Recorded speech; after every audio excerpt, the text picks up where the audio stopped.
D'éleveur, Patrick Cornelisson est aussi devenu artisan fromager. Depuis 4 mois, il commercialise la mozzarella qu'il fabrique lui-même avec le lait de ses bufflonnes.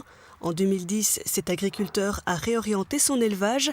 Des vaches pinoires, il est passé au buffle. C'est un animal qui est facile à travailler, qui est très docile, très gentil et qui est très résistant aux maladies. Je voulais avoir une autre vie.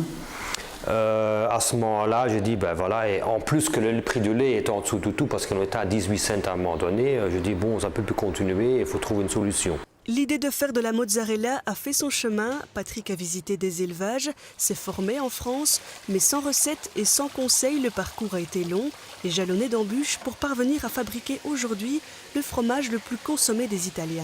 La première grande difficulté, c'était s'adapter au troupeau.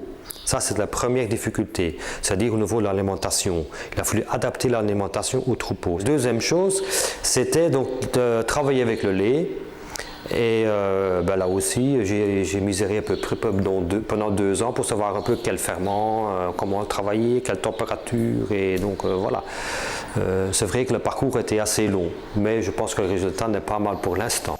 À l'heure actuelle, environ 700 boules de mozzarella sont produites ici chaque semaine.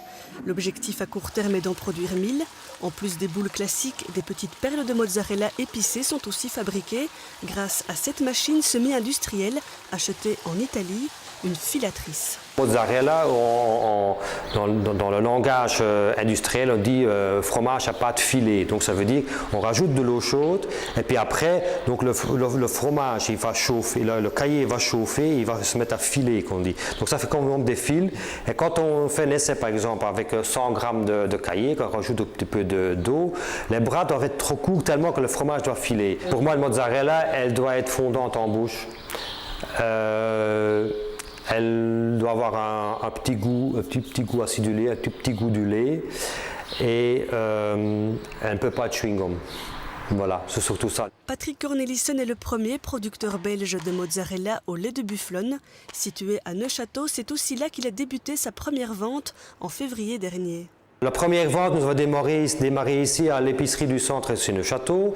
Là, je pense qu'elle a démarré avec 10 boules. Je pense que le mardi, la première livraison, oui, c'était un mardi. Le vendredi, elle a ressonné pour en revoir des boules.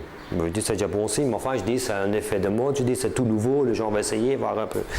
Non, au bout de 15 ou 3 semaines, les gens revenaient et les gens réclamaient même après. Aujourd'hui, la mozzarella de Neuchâteau est vendue partout en Wallonie, via les petites crèmeries essentiellement. Si l'équipe va progressivement s'agrandir, l'entreprise souhaite avancer petit à petit, sans brûler les étapes, pour toujours maîtriser ce produit très sensible qu'est le fromage artisanal.